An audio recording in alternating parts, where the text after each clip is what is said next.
He's alive! I am Dracula. Welcome back, everyone, to the Graveyard Club podcast. Today, I am back with Acidic. What's up, man? I'm good, man. How are you doing? All good, brother. All good. We're going with one of my picks now this week, and we're talking about The Last Man on Earth starring Vincent Price.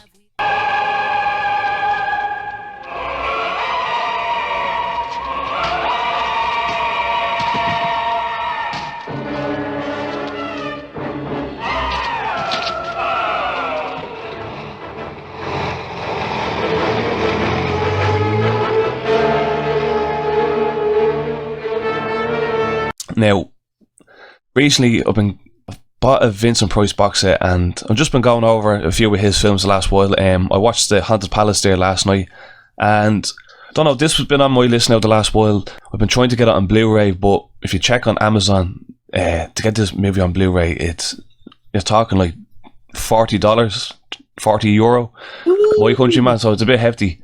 But me and you have been reviewing movies, man, Acidic, and it's been all on YouTube. So I gave it a go, and this one is actually on YouTube, so as anyone that's listening to this, you can actually watch this free on YouTube in quite good quality. There's a colorized version, again, that's similar to the other movies I've been reviewing. There's a black and white version, which is the original, and they went ahead and colorized it a couple of years later. Which version did you watch, man? Black and white, as always. Sometimes I'll pull up the colorized version and watch a couple minutes just to see, like how well the effect was done. But for the most part, I don't really have much interest in the colorized versions. It's a neat concept, and I'm sure at the time it was like, holy shit, have you seen it in color? It's amazing. But no, I just like the black and white. True, man. Like, I don't think the colorized does much for movies like this, because I don't know. Same with the Wasp one. I don't like. There was a colorized version of that, and I don't think I would have done it much favors. You know what I mean? I think these movies are meant to be enjoyed in black and white as they were shot in. Yeah. But before we go into it, man, as the director intended. Yes, exactly, man. Do you know what I mean? But and speaking of directors, Sidney Salcedo directed this one, and this movie was an US-Italian production. So there's a lot of Italian actors and actresses in this movie, and it was also filmed in Rome. Because I was actually thinking when I was first watching, I was going to ask you a question: where the fuck in America was this filmed? But it's filmed in Rome. I was like, what the fuck? Where is this, man, in America? Like, but yeah, it's filmed in Rome, and they must have filmed a lot of the shots in the middle of the night or bright and early in the morning, man, because there's nobody on the streets. I don't know how they've done this, because this was another low budget movie. Yeah. So like, I don't know.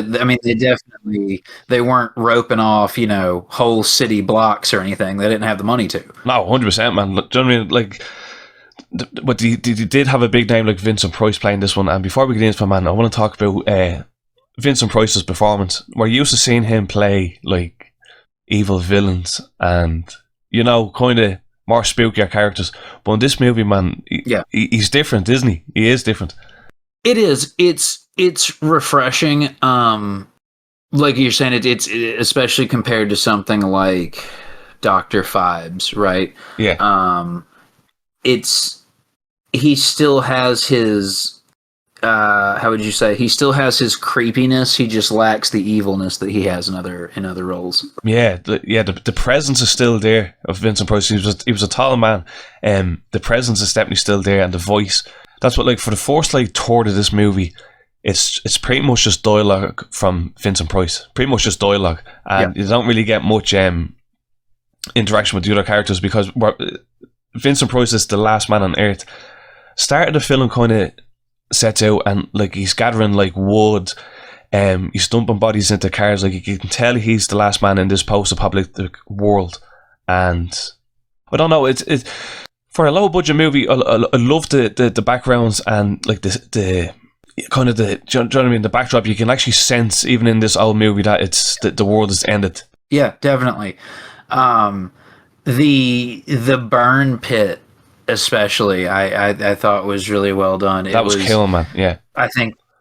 Yeah, then there's I think only 2 angles of it are shown, so it's still very well done. The random cars pulled over, the random bodies in the road, the car showroom. It was neat. It had a very, I forget what the Twilight Zone episode was called, but the guy who's thinks he's alone in town, and he keeps wandering around looking for somebody. It had that same kind of someone was just here. Where the hell are they? Kind of feel to it. Definitely, man. Like, well, I've wondered when I was watching this movie, what would I have been like if I was the last man on Earth? Like, do you ever think when you're watching that movie, like, I wonder what I would be doing if I was the last man on Earth? So, all right, about to get super personal for a second. Let's go.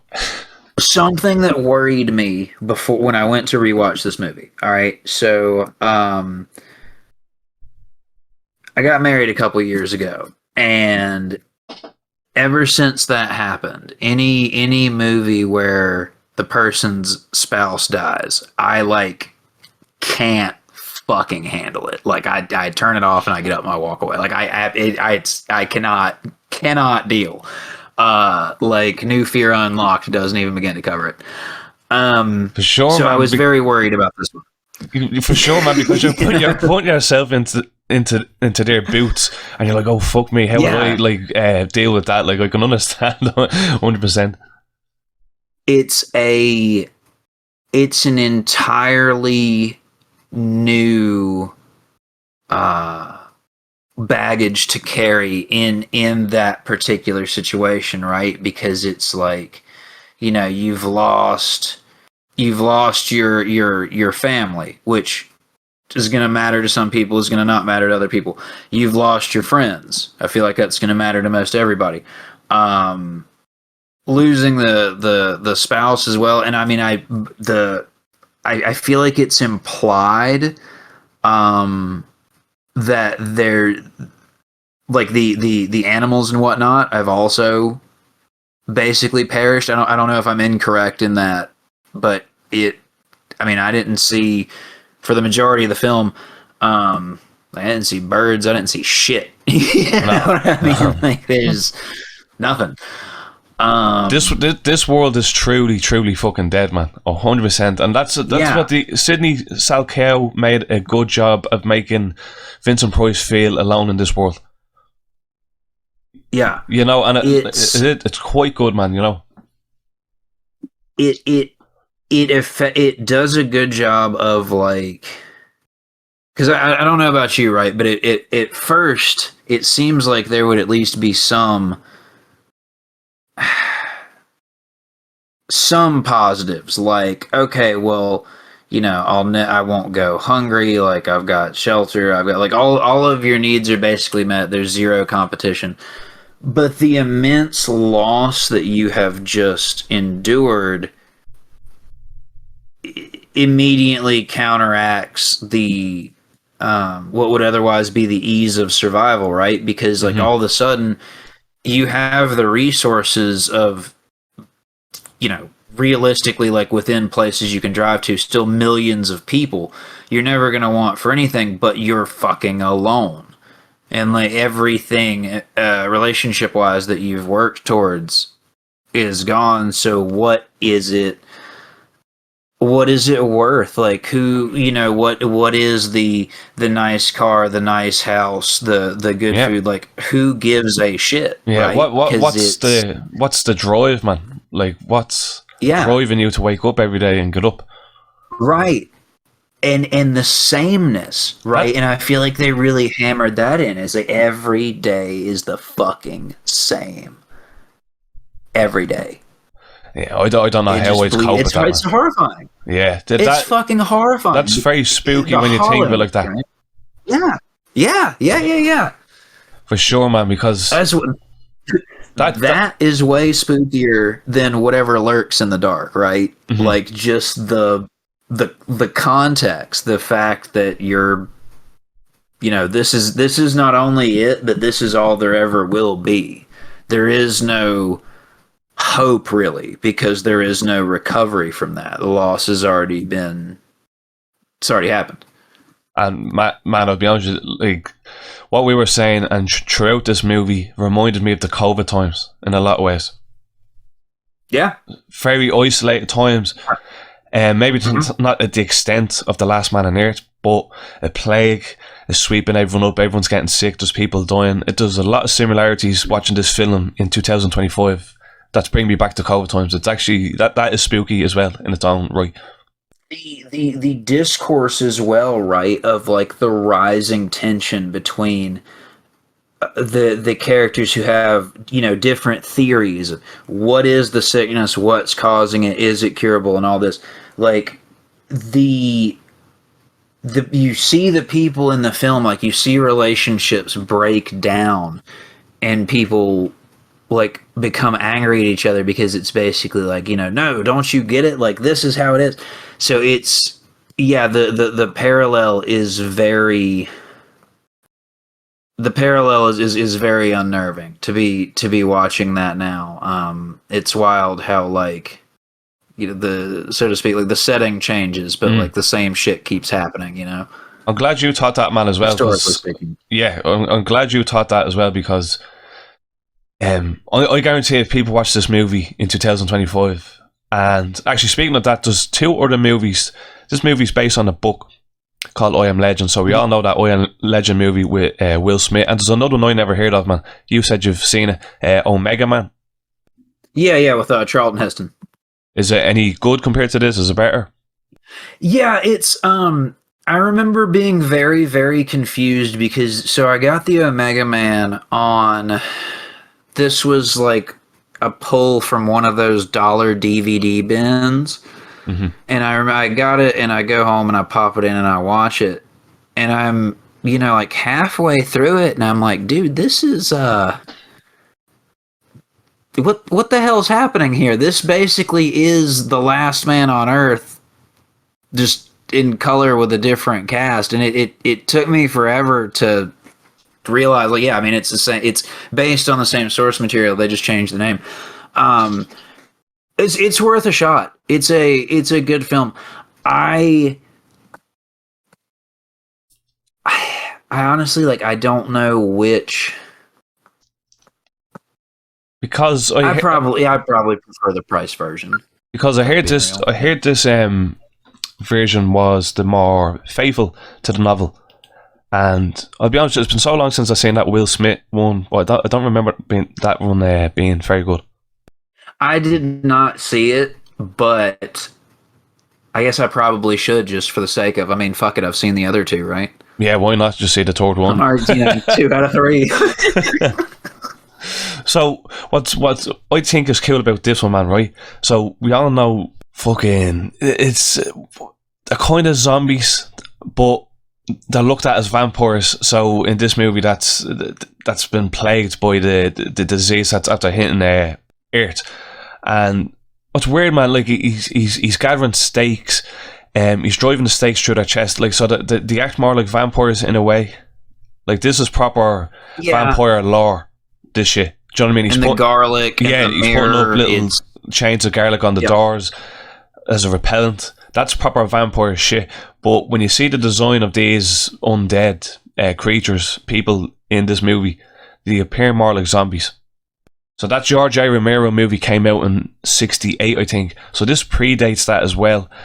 And, you know what I mean? It's interesting because what we would view with these vampires in this movie would be actually zombies these days. They don't look like vampires, they look like zombies.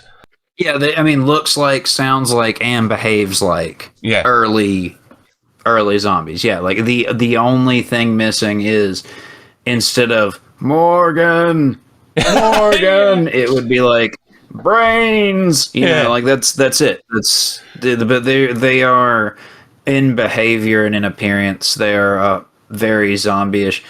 Man, we hear that Morgan like a couple of times throughout the film, and every time I hear it, I just laugh. It doesn't sound intimidating at all, man. I'd be in the house absolutely fucking dying with laughter. It cracks me up too, because he's just, you know, Morgan, where's my $20, Morgan? I know you've got my money, Morgan. They don't sound intimidating at all, man. But that has a bit of its charm. So yeah, he's dumping bodies in that pit that you were saying earlier, and I've no idea what that's meant to be, man. It's just like looks like the end of a volcano or something that he's dumping these bodies in. And yeah, it's just a giant perpetual burn pit. Yeah. I mean that it, the cancer causer. And basically, man, all all we're smoke coming off that's fucking terrible. Yeah, you know what I mean? And all we're saying is like montages of him driving this hearse. He's dumping bodies. He's putting up garlic. He's actually going to supermarkets and actually collecting food. Like he's living well, Vincent Price, to say the least. And he's actually a doctor. So remember, we get the flashback scene. Now this actually hurt me, man, as well. Like this is a tough scene because obviously he's after losing his woman, he's after losing his daughter, and he has videotapes in the house that he's staying in. And this is where you kind of get a bit of a backstory to how the plague happened and what happens. You know what I mean? Like, and he basically loses his daughter and his wife, which is a tough L scene to watch, man. Because especially with the little daughter in the bed, I found that a little bit fucking, almost a tad bit disturbing. A little bit. This is going to sound absolutely terrible, and I'm sorry, but I am glad that the little girl's acting was very poor. Because if her acting had been any better, I probably would not. The scene when she's talking about like she can't see anymore, like dude, fuck man. that, like that. Fuck, man. No, like I don't think I could. I don't think I could handle that. It's rough, dude. Especially when she's looking around and she's trying to say, man, I was like, oh my god, this is fucking horrible. Yeah, and in the conversation between him and his wife, where she's desperate for the doctor, and he's like, bro, they're literally just gonna come throw her in the pit if you call. Like, that is a fucked up that back and forth of what should we do. Like, fuck that, man. That is a nightmare scenario. And man, it brings me back to the COVID times again. Not as extreme as what's going on in this movie, but when you hear somebody has COVID, you have to stay you stay away from 2 weeks isolation. You could catch it yourself and all that. Just I remember how bad how weird them fucking COVID times were. But we get a cool scene though, where the wife comes back. She knocks at the door, and so he refuses to put them in the fire pit, and he actually buries them. Well, he buries his wife in some other place. He doesn't throw her in the fire pit, and that's why she comes back. But then he ends up losing the daughter and the wife. So we're back, and this is, man, kind of so we know he's a doctor, and we're getting brought to flashbacks where he's working with funny enough, the same fella that you said that's shouting Morgan. He actually used to work with him. His name is Bob, and again, man, I can't get over them fucking scenes. But you could tell the two of them were studying this plague, and do you know what I mean? They weren't getting anywhere, and one by one, people are getting fucking brought down by the plague. Till, funny enough, Robert Morgan is the only person left, and he thinks he's immune to it, because they don't really go too much why he's immune, but he thinks about a story where I think he got bit by a vampire bat when he was stationed in Panama. And it's funny because it's such a one-off. Like, it's the only time in the movie that they mention it, and he's just casually like, I think that I think the only reason that I'm immune to this and no one else is from that random bat in Panama. And it's like that seems like important information that you should have shared, bro. Like, that's right. I mean, they could have spent a couple of minutes, man, explaining that out, just to know that he's not a born again fucking Jesus that's roaming the earth, absolutely immune to everything that's going on, But you're sitting in the lab, how do we cure this? And it's like, so the scenes go on. The scenes go on. He's killing more zombies or vampires. Actually, we should be calling them in this movie. He finds a dog, and this is funny, man, because like I said, Vincent Price is used to playing evil characters that kind of walk around, that usually just stroam around the scenes. In this movie, there's a bit of action out of Vincent Price. He chases after the dog, and Vincent Price is a tall, noodly man, and it just looks so fucking awkward at times, man.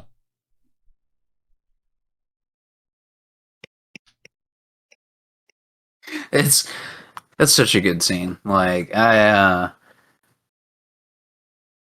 Man, I can't there's do a it. lot of highlights for the movie. Oh, Say again. oh, sorry, man. Yeah, sorry. Like, fucking, that was me. I heard you down by mistake. What did you say there? Uh, there's a lot of highlights to the movie. I did feel at times. I felt like it was like a little bit of a slow burn. Something, you know what I'm saying? Like Oh, there was a lot of and really, like, I don't know what could have been cut out. So I guess I'm just bitching for no reason. But like it it seemed to it just seemed to take a while in certain instances of that, you know. I agree with you there. I think the ending could have been cut out a little bit. So we skip forward a little bit, and he actually runs into a girl. So he's not the last man on earth, and he runs into this girl, Right. and brings her home, and Yep. tries to flaunt her with garlic to see if she's an undead, a vampire, and she's shaking and she's scared of it. So obviously she's infected with the plague. So she falls asleep, and he injects her with his blood and cures her. So this is where I think the movie kind of gets a little bit fucking nuts. She tells him that I'm actually part of a group, like a fucking a surviving syndicate that are basically. Well, I didn't really understand it, man. So that they are infected, but they're keeping themselves alive somehow. Or I think that at least they turn into zombies during the night. But this is where I thought the movie kind of dragged on a little bit, where it was the ending where we're waiting around for this day to happen, where that basically they look like a military army. And actually, man, I'll be honest with you, I think the scene is quite cool, where they come down and they're in the army trucks and they're all fucking... Oh, it's badass. Yeah, they all have their guns, and like I thought that was cool because they're basically zombies, and that was quite cool, man. But I keep bringing it back to, like, Vincent Price is not an action actor. He's not in action movies. Right. He never really was. As far as I know, he wasn't really in many of them. But we see a lot of scenes where Vincent Price is running, and it's funny. Like, the ending of this film, there's a big shootout. Do you remember the scene where he goes into the church? Yeah. And yeah, like I did like the setting, but that scene kind of went on a tiny little bit too long. They could have wrapped it up a little bit. Like, I think the movie's about an hour and a half long. Agree. They could have shaved off 10 minutes off that ending, and it would have wrapped it up even more. Yeah. Yep. 100%. I did like the ending though. I did like the ending. I did. There's something that, and I don't know if this is just me being dumb or not, right? But there's something I don't get. Okay, so she shows up to Morgan's house, and she's like, you know, as you said, hey, my group sent me here to kill you, but it turns out you're actually not the monster that we thought you were. So, you know, let me try and talk to him. I'll see what I can do. All right, cool. So they think that the Dr. Robert Morgan is a murderer for having staked all of the vampire / zombie people, right? Mm-hmm. Yeah. Okay. So when they roll up in the Jeep, though, they themselves stake a bunch of the zombie people.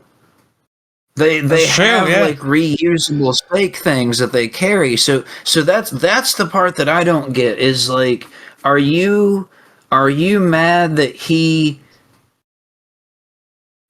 staked the vampires, like, at all, period? Or are you mad that out of the X amount that he killed, you know, some unknown number of those were actually your people? Like, is it like are there in groups of the vampire zombies that are fighting each other? That was the part I found kind of confusing. But outside of that, I liked the ending. It's a solid movie. Yeah, that part did not make a lot of sense, man. Because, as you said, then you don't know who is actually fully infected and who's not. And she didn't really make much of an attempt to change their mind about what Vincent Price could do, what Robert Morgan could do. And I just thought it ended in a bit of a mindless chase scene that took up the whole end of of the film, and it was funny. Yeah. It was funny to see Vincent Price throw smoke bombs down at the entrance of the church so the group couldn't get in. It was just silly, man. You know what I mean? I liked it though. Yeah, like I watched that and I was like, okay, wait, am I dumb? Is that a thing that people did back then? I feel like that's not a thing that people did back then. I feel like that's some cartoonish weird shit. But I mean, fuck it. I'm not an expert of. I think it was set in '68, so it was. Yes. Yeah. Yeah, I don't know. The smoke bomb thing was pretty. It was pretty wild. What one thing I thought about that was cool about this movie, man. Night of the Living Dead came out in 1968, and I could have sworn. I don't know if you've seen it, but there's a Hammer movie called Plague of the Zombies, and that came out in 60. I think that came out in 63. So it's funny, like I say this movie, and even the likes of maybe Plague of the Zombies by Hammer would have inspired George A. Romero's Night of the Living Dead movie. A lot of similarities there. There is. Okay, wait. Let me see if I can find it in my notes. Oh God.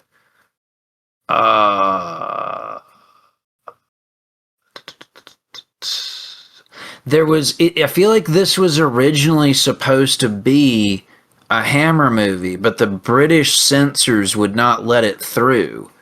So I want to say it was the producer sold the rights to an American film company. You're right there, man. I did read that. Yeah. I guess it would make sense then. You know what you're talking about with the similarities of like the zombie / vampire behaviors. There's probably a good deal of overlap there. Yeah, 100%, man. But even down to the way the zombies act in Night of the Living Dead, very similar to the way they act in this. I know they're a little bit different, but there has to be some sort of inspiration there for George A. Romero's Night of the Living Dead, which everyone knows fucking took over the zombie genre, and now everything is basically based off that first movie, Night of the Living Dead. Yeah. Flesh eating. We have Walk of the Dead now. There's tons of zombies, man. Tons of zombie movies out there. That's why I just thought it was cool, because in this one they're treated as vampires. They're killed like they're old school vampires, where they clearly look like zombies. I thought that was very interesting. It's wild to consider, right, that like the standard had not necessarily been as set at the time. Oh, yeah. Like in 2025, I feel like we've seen lots of different types of zombies, right? We've seen slow, stupid zombies. We've seen fast, intelligent zombies, like zombies with guns. We've seen all sorts of shit. But visually, it's kind of gotten pretty hammered out. Like I don't recall the last media I saw where vampires were depicted in a zombie-ish, right? Like a flesh rotting scenario. That's true, man, because when you think of zombies now, they're flesh eating, walk with a limb kind of style. You know what I mean? Like it's definitely not, and that's what I do find interesting. Like. And another thing that I've actually found interesting, man, every actor in this movie except for Vincent Price is Italian, because as I said earlier, this was a US. This ended up after obviously Hammer losing the wheel on it. This was a US / Italian production, so there's a lot of Italian actors in it. I can't really pronounce the names, and I don't really recognize anyone's names, but there was some good characters in it. The girl who played Ruth Collins, which was the girl that he met later on, that was part of the group. I thought she was very good in it, man. Yeah, 100%. The girl who plays his wife, Virginia, quite good. Yeah. I'm sorry, Matt. I don't know if you know this. I think it's called MOV, and it's what a lot of movies used to do back then. And they would record the cinematography, but they wouldn't record any voices, and then they'd go back then after and add over the voice in dubbed. Yeah. I'm pretty sure that was common in a lot of these 50s, 60s movies, but it's very noticeable in this movie at times. Yeah, and like you say, you had a lot of that back then. I want to say it was the it was something about like just difficulty of having like a boom mic equivalent, on a cramped set. And obviously they didn't have like the tiny little lapel mics or whatever that we have today. But the I will say that a poor dub can definitely, that pulls me out of the movie pretty bad. Like when the dub doesn't really sync up to the lips, you know what I mean? That one rubs me a little bit the wrong way. For sure, man. Like especially when you're watching like a lot of foreign films. Like I know this one is technically a bit of both, but like even Squid Game, when I was watching Squid Game, like a lot of the time the dub took me out of it. And I can't watch subtitles on a lot of things. Like a lot of Japanese things I'd just rather watch the subtitles. Like, but yeah, I agree with you, man. Sometimes I can't take it out of the full experience of the movie. If I'm into it, I'm trying to watch it in the original language with subtitles. The problem is that lately I found myself like so busy with health stuff that I like half commit to watching shit. Like I'll turn it on, and then part of the way through it, like I'm getting up and I'm cleaning and I'm like listening to it instead of actually watching it. So, at that point, the dub kind of becomes necessary. But yeah, if it's a show I actually care about or a movie that I really care about, the original is definitely the preferred. Original with subs is the preferred way. Sometimes it can be hard to sit down and watch a full movie, can't it? It's it's fucked up. I was talking to my wife about that the other day, about how just awful for our brains this whole smartphone thing has become, because like for sure, man. Yeah. Attention span is in the toilet. Can't remember shit. Like I can't remember anybody's phone number. And I just, it's become like a nervous fidget thing, right? Like it's always there, and you can just pop it on, fuck with it, and I've got to I gotta figure out how to fuck with mine less. I don't want to end up. It's hard, man. It is, and I think it's actively. Like would I want to sit down and watch a Peter Jackson film that's 3.5 hours long right now? Absolutely fucking not. Oh. Me 10 years ago, I wouldn't have an issue with running through a trilogy of them if it, like, in a row, if it was something I was into. Because the phones and social media just wasn't the same back then, man. It was not. Yeah, it's fucking scary, man. Yeah, and like I hope like I suppose it's gonna get worse, man. But I'm just saying, man. I'm a fucker for staying up at night time and keeping myself up at night, being on my phone. When you're better off getting off your phone, and resting your mind. Like I'm sure there's a lot of people out there that's like that, man. But fuck me, I understand, man. I think the human race now are wasting a stupid amount of time on their phones. I'll look at the clock and be like, damn, I got to be up for work in 7 hours, and then just stay fucking with my phone for another 30 minutes, and it's like, hey, what the fuck are you doing? And that keeps you awake at night, man. Especially when you're like, if it's TikTok little clips on YouTube, and they're getting more and more interesting.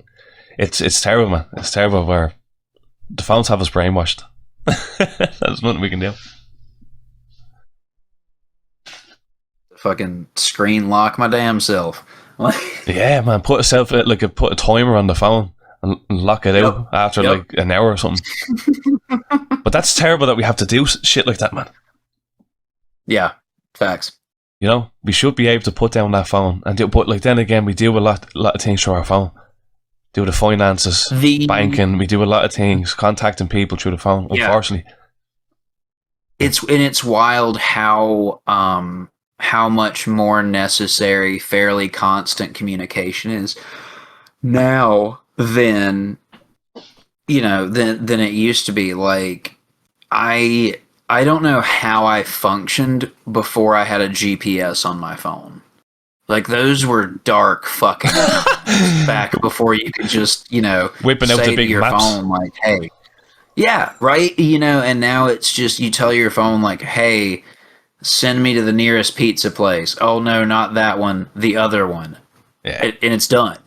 yeah, it's magic, man. There's traffic on the way, so you should take this way instead. Like it's fucking insane. Have you delved in AI at all? A ChatGPT? little bit.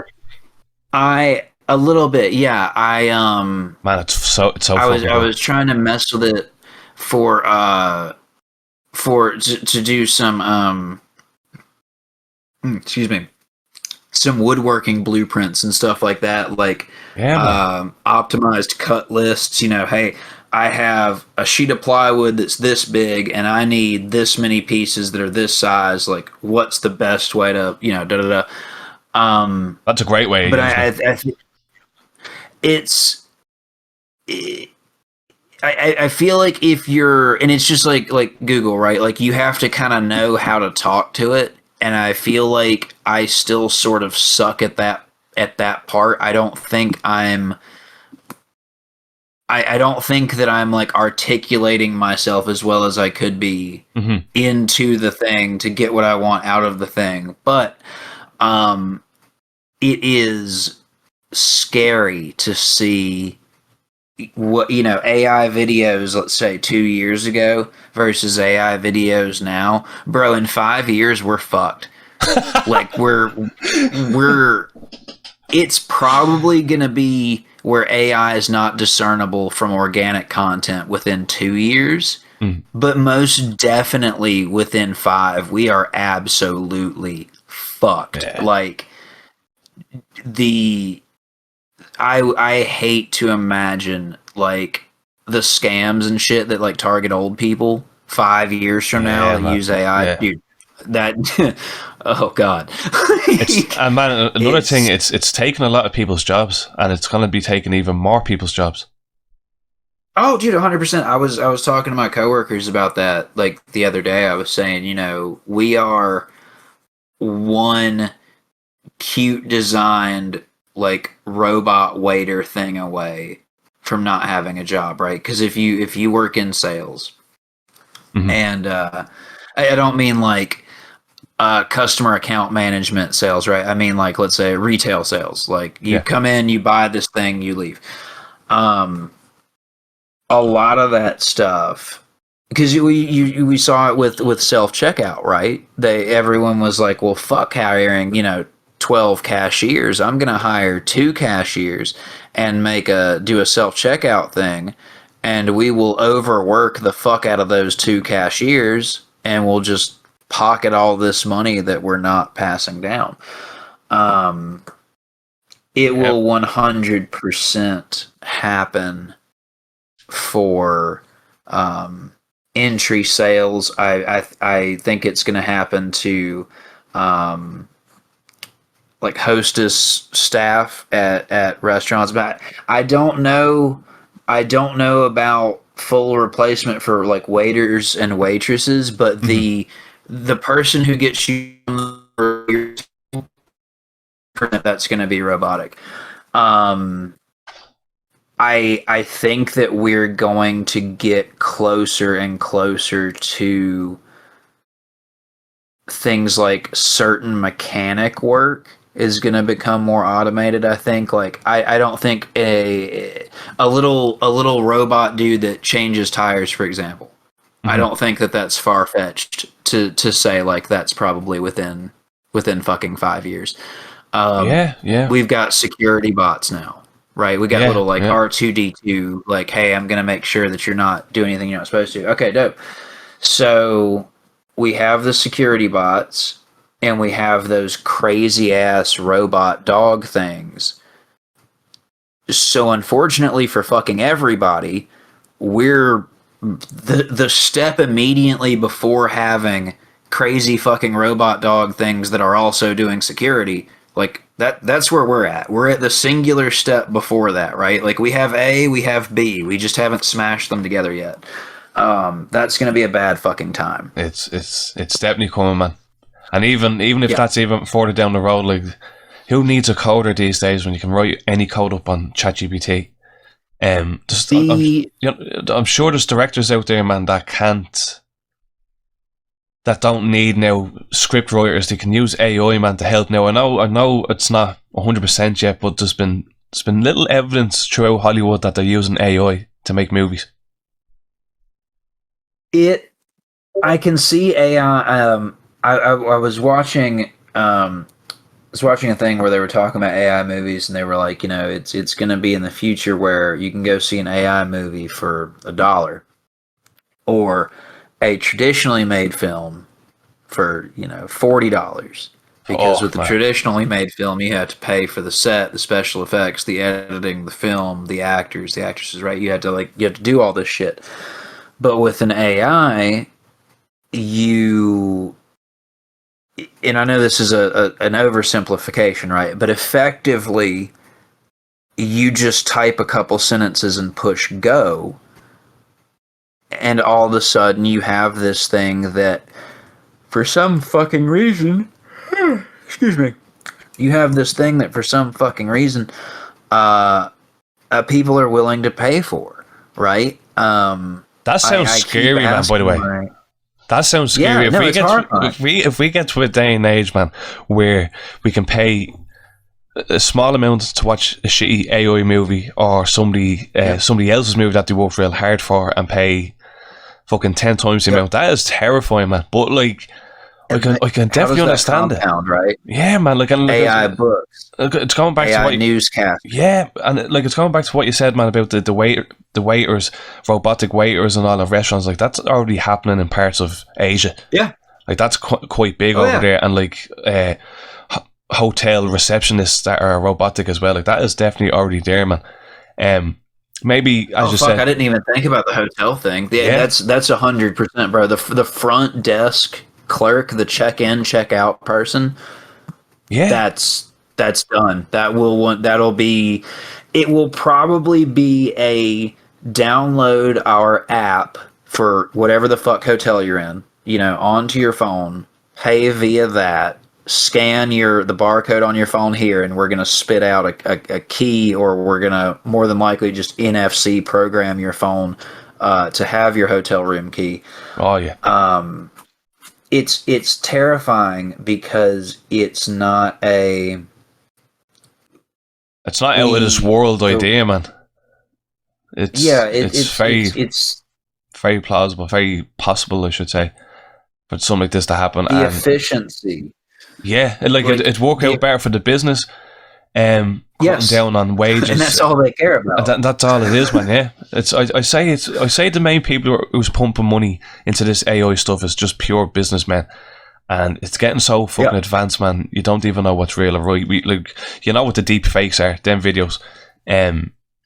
It's fucking scary, man. Like, we already have. I'm not sure if they're in America yet.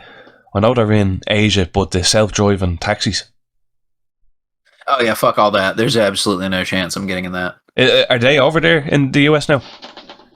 So I've watched some videos of like the self-driving Tesla stuff, and I think that there are a few models that you as like a consumer can purchase and currently use on the road. I believe that is a thing that you can do over here. And why would you not get in one? I don't trust. It's twofold. Okay, number one, I don't trust the technology, and that's majoritively because it's so new. I'm not an expert on radar, LiDAR, plus like AI camera, fucking distance detection and all that shit. So the technology they're using might be the greatest shit of all time, right? It might be 100% error proof. The fact is, it's still really new, and that scares the fuck out of me. And I am not trying to get into a metal box and travel at 70 miles an hour down the road with a bunch of other metal boxes and just say to myself, I hope this works. Fuck that. Fuck all of that. Yeah. Like, nah. I mean, I've been driving for more than 20 years, and I haven't really super fucked it up yet. So, like, I'm good. I'll just keep on doing that. Now, if I let's say lost some kind of mobility, right? Lost mobility in my legs or lost mobility in my arms or something. I'm sure that would probably inspire me to look more into the technology, but currently what it offers, which is, if I understand correctly, the convenience of not having to pay attention to the road. I don't see that as a credible trade-off to the perceived risk, right? Because it's like, I mean, like, why would I not want to be paying attention to where I'm going? But like, what about the taxis? Look, would you get into a self-driving taxi? Like, you don't have to. No, because check it out. It's not so. I don't trust it. A, right, and B. Let's say it does fuck me up. Let's say I get in a wreck and I fucking die. Yeah. It's not gonna. It's for what? It's not gonna change anything. There's not gonna be any massive recall. My wife might get a check and a sorry, that's our bad letter, and that's it. Like, there is nothing for me to gain by trusting. I'd rather fucking walk or take a bike, bro. Like, that robo taxi shit is not for me. I'm just afraid, man, that it'll become the norm in the next 10 years, where all taxis will be horrifying, self-driving, man. Because again, that's another job that's getting cut out by AI, self-driving cars. It'd be how. Could you imagine how jarring it would be to be in a car where there's nobody driving it and it's moving, as you said, at top speed? It'd be fucked up, man. And then you look out the window. Like, you look out the window, right, at the car next to you, and there's nobody fucking driving it. Yeah. There's just some dude in the back seat. And you're like, okay, now hold on. So I'm not driving my car, and this dude's not driving his car. And we're just, I mean, obviously, car accidents happen. Human beings are not perfect at driving. And AI certainly wouldn't avoid car crashes either, man. That's what I'm wondering. So how would insurance come into it? Like, who gets out to who when there's a crash? Like, it doesn't make any sense, man. That shit would have to be taught out. They don't know how many R's are in fucking strawberry, so I'm not gonna trust them to drive me somewhere. Like, nah, fuck all that. Like, in 10 years, maybe I'll be proven wrong, and like, we can all laugh about how I was, a foolish old man who didn't believe in the technology or whatever. That's fine. But first couple years, am I gonna get in one of those cars? Fuck no. Like, hell no. Ain't no goddamn way. And I would be like, if my wife came home and was like, hey, I just rode in a robo taxi, like, that would worry me. Well, you know what I'm saying? Like, it's not just like a me thing. Like, I just inherently, I don't trust it, because like, like, to your point, right? The very technology exists to save corporations money, to eliminate the jobs of people who need it to pay to support their families, right? So why would I trust it? I mean, they clearly don't have, best interest in mind to begin with. It's true, man. So, and if they're Tesla, man, they have nothing to be fucking worrying about either. You're right in saying you're basically putting your life at risk getting into one of these. You're putting your life at risk every day, even getting into a car, more so. But a self-driving taxi, certainly, yeah. You're taking that chance. And to your point, I'm not claiming that it's completely safe for a human to drive a car. There are risks, right? But and let's say if you fucking suck at driving, if you've had like 12 wrecks and you just suck, then hey, dude, maybe a self-driving car is actually a net win for you. But, again, if you've been driving for 20 years and you've never really fucked up, like, bro, just keep doing what you're doing. Yeah, if it's not broke, don't fix it, man. Exactly. Yeah, don't fucking mix it up now, man.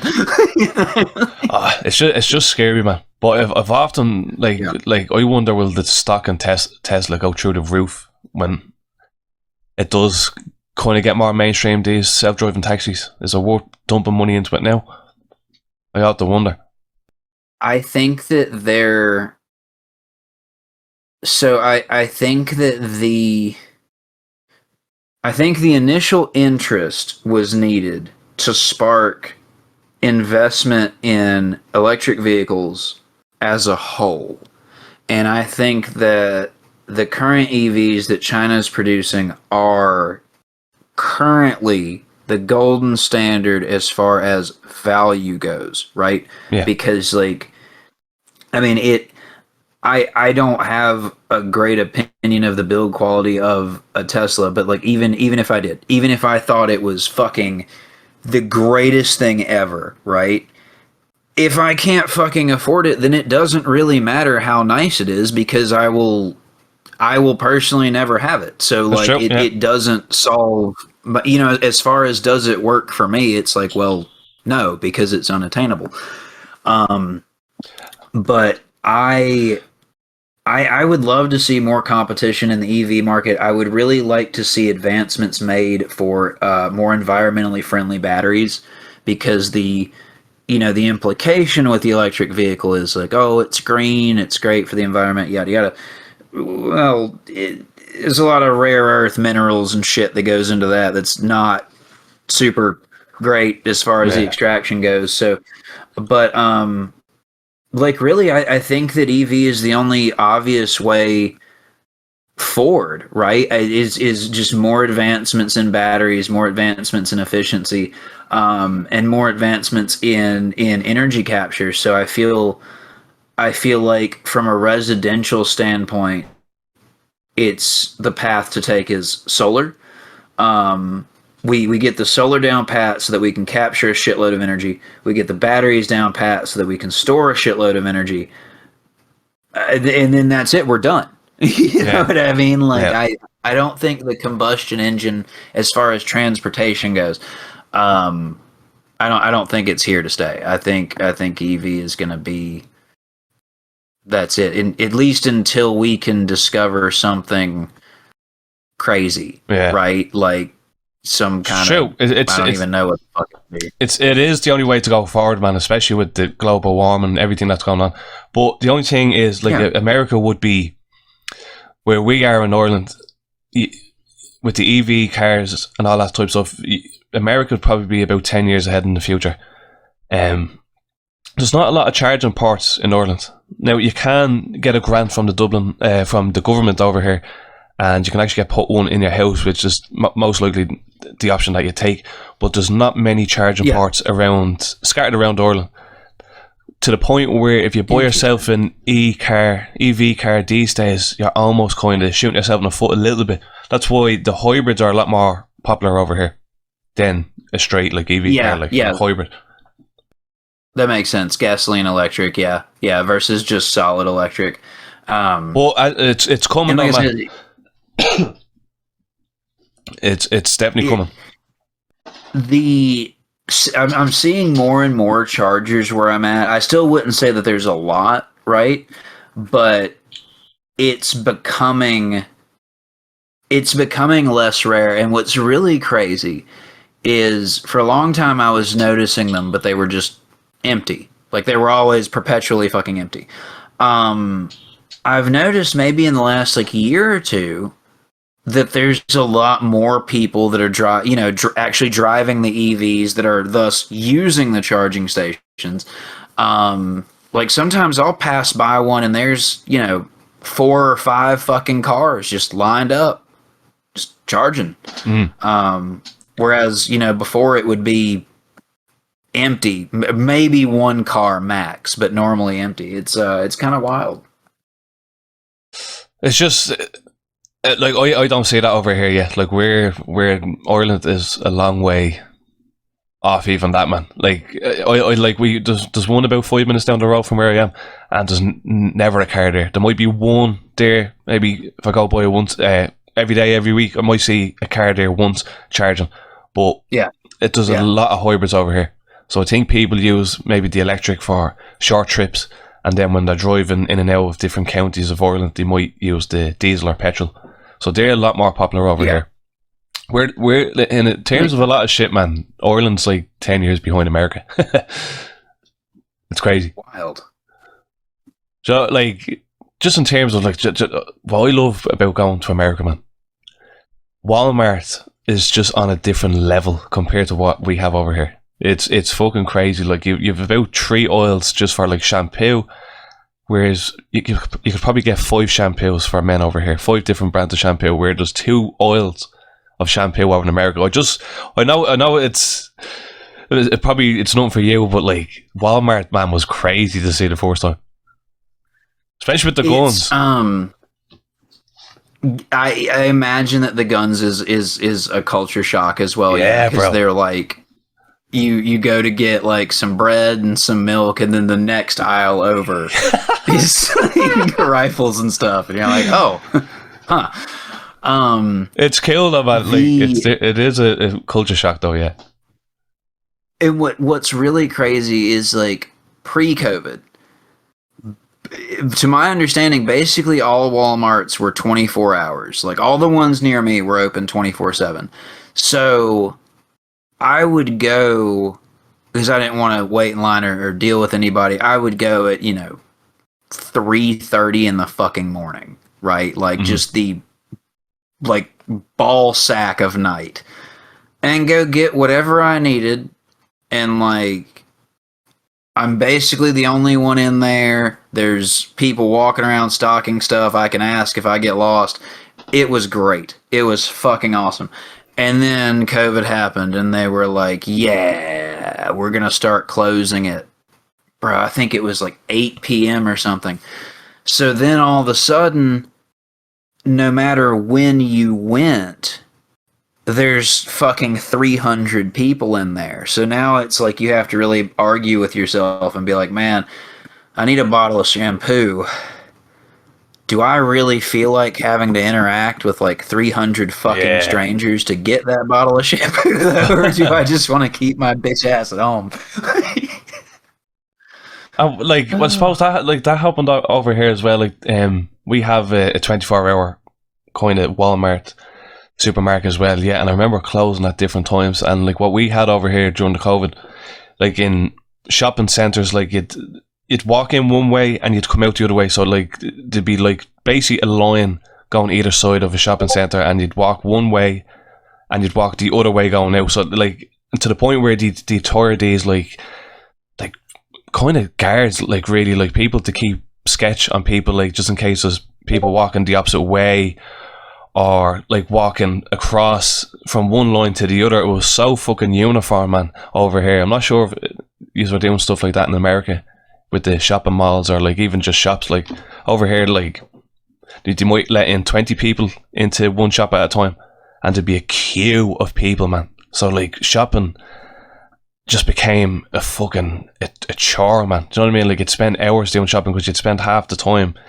in a queue. It was weird, man. It was a weird fucking time. So the only time I've really seen like long lines and stuff was they did some limiting at the hardware stores and stuff during COVID. But outside of that, I don't know if you've ever seen videos of like Black Friday over here. Yes, man. Crazy. Yeah, dude, these people don't fucking play, bro. Like, they will legitimately stampede over a motherfucker and then still go get their TV. Like, yeah. Black Friday is nuts, man. Like, I'm keeping my ass at home on that. But man, I'm telling you, some of them sales that you do over there are killer. Like, we have, apparently, yeah. Like, you've never went out to one, no? No, it's I've had friends that have done it, but it's now I will stay up and do the online stuff like back when it was, and it's become the norm now. Seems to be where Black Friday is like all month, right? Whereas years ago it was like, all right, well, the sale starts at, let's say, 5 a.m. online and in person. So I would stay up for, stuff like that and just add it to the cart real quick. But as far as spending 4 hours in line with a ton of people that are stampeding, absolutely fucking not, dude. Hell no. Yeah, like, it's crazy, man. There's been movies made about Black Friday, and we Really? yes, like Independence Day is basically about a Black Friday sale, and it's about a killer going around. I'm not sure if you've seen that movie. Oh no, sorry, it's called Thanksgiving. There's another movie with the fellow who played the guy out of Evil Dead. Bruce Campbell. Bruce Campbell actually is in a movie called Black Friday, and it's about zombies coming in on the Black Friday sale. Like, it's a funny. You should look them up, man. Oh, Jesus. But yeah, we in Ireland we actually do have our own little Black Friday sale, but it's, as you said, it's a month long thing, or at least a week long thing, and like all the shops have Black Friday sale, but like there's nobody killing each other, and there's no bloodshed over these sales. Like, they're not that good, like. But man, I see some of the sales that you get on the TVs over there. Oh me, crazy. It's nuts to say. Like, that's it's another culture shock thing. Like we don't get big sales like that over there. Like, what sales over here more so would be after Christmas, would be the January sales, and they're the sales, especially years ago, that used to go crazy. Like, everyone would be going in to get the cheap TVs that didn't sell over the Christmas, or games, or clothes, or whatever the fuck. Like, it'd be more January sales over here. But we're gonna go on a quick break because I need to take a quick piss, and when we're back, me and Acidic are gonna give our thoughts about The Last Man on Earth. I'll see you in a minute. Under the moon where the shadows creep, Dracula's watching while you try to sleep. Graveyard Club live, we don't miss a beat. Zombies tap dance to the sound of defeat. The fog rolls thick, it swallows the street. Wolves howl twice, then silence repeats. Spooky's the vibe, yeah. Okay, and we're back. Anyone that's still listening, make sure you like the video on YouTube, subscribe if you want to hear more from me and Acidic, and if you're listening over on Spotify, make sure you leave us a rating over there. That really helps us keep the wheel turning over here. But yes, so we're talking about The Last Man on Earth. I just want to give my final thoughts, and then I'll let Acidic give his. But I was expecting a little bit more from this film, man, especially with a name like Vincent Price on this movie. This movie could have worked with any other actor as well, and I hate to say that, man, because I'm a big Vincent Price fan, but I feel like this movie could have worked just as well with another decent actor of the time. Yeah, and you'll see that with the Omega Man, with Charlton Heston. It's like, I liked the film, but I will agree with you that it could have been more, and maybe, right, it could just be that we're judging it from a very, like, a high watermark because Vincent had such great films. You know what I mean? Like, yeah. it could be like if I judge it as just a movie, it's totally fine. If I judge it as a starring Vincent Price film, it is probably maybe on the weaker side. It's definitely not House on Haunted Hill. No, and I don't think anything he's done, man, has topped that movie. He is so fucking good in House on Haunted Hill. What a fucking movie. But this one, I just feel like, man, there's a few scenes where I feel like, oh fuck, Vincent Price shouldn't be running like that. Or, like, it's like this movie kind of wanted like a bit of action, a bit of horror, and there's a tiny bit of comedy here and there. Like sometimes I feel like the movie didn't know what it wanted to be. Like, the ending was so, compared to the start of the movie where, like if you broke this movie up into 3 parts, I thought the first part of this movie was fucking excellent.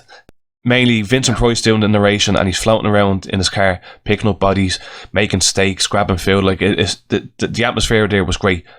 And then the story kind of got a little bit more complex to the point where I'm like, all right, this is getting a little bit silly. And then the ending kind of was a bit out of place.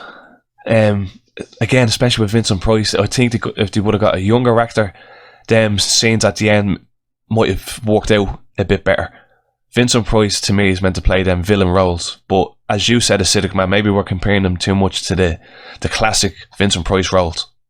Yeah, like we might be typecasting him, which I mean, in fairness, is hard not to do because he had a very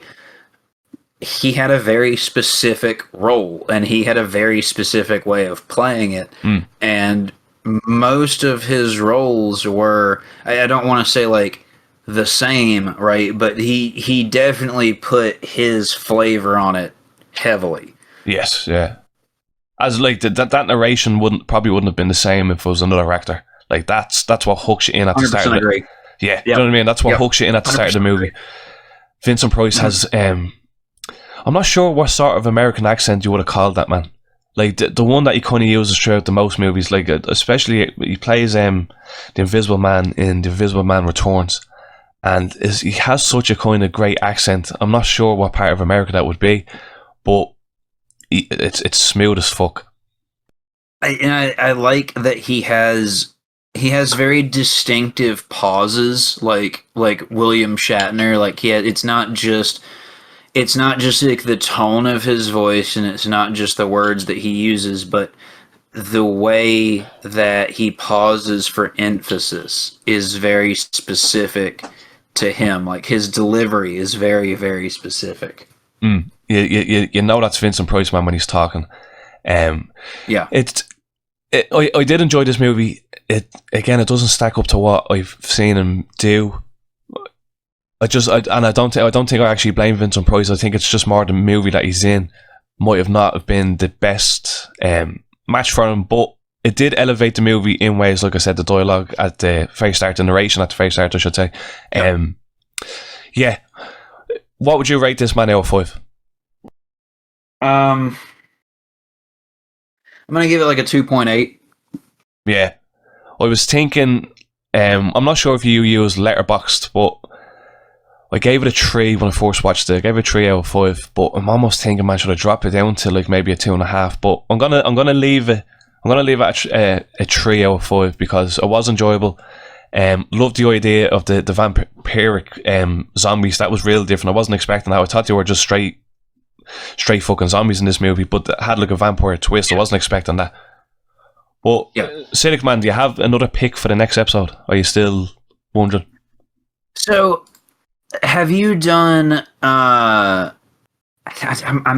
having an argument with myself here as to whether this counts as a horror film. Theoretically, I think it does.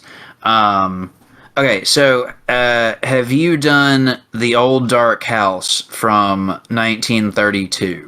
No. Directed by James Whale. No, and I've actually yet to see that, man. I would love to watch that. I think that there is a lot to unpack there. This was another discovery from the dollar DVD bin. I was young. I was probably, I don't know, 14, 15. And I came home one day and my mom was like, "Hey, I got you something." She throws this DVD at me and it's, like got the big $1 bargain bin sticker on it. So I look at it and I'm like, "Oh, cool, old cheesy movie. Yeah, I'll throw this in." And it was really fucking good. It was like way better than I expected. Now the issue, it seems to be difficult to find a quality version to watch, like as far as the clarity of the actual film. I'm hoping that in the time I haven't been looking, maybe someone's remastered it. But the last time I looked for it, it was very the quality was very rough. But I think that you'll really like it. I'm a big fan of James Whale, man. Love that original Frankenstein and Bride of Frankenstein.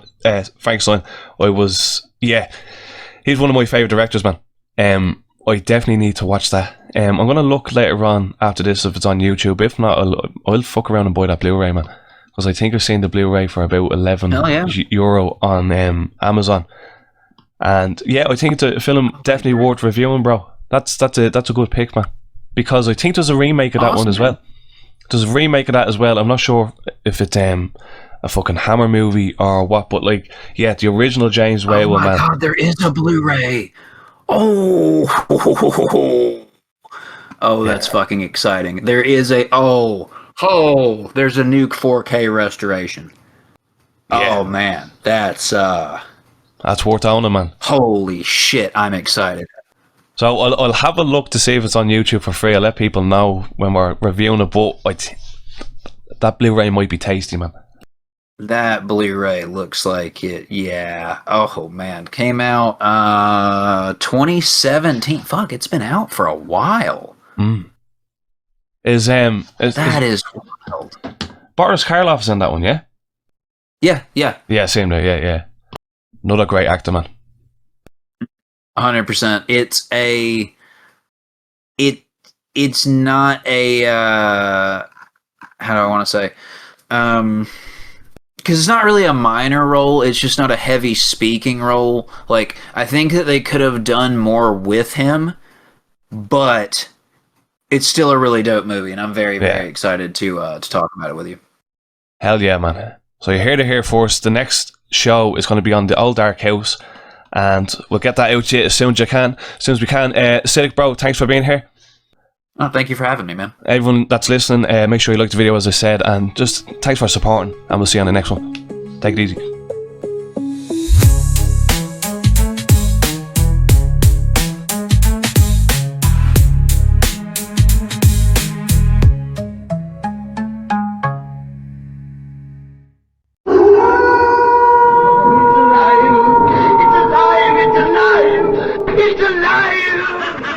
I am Dracula.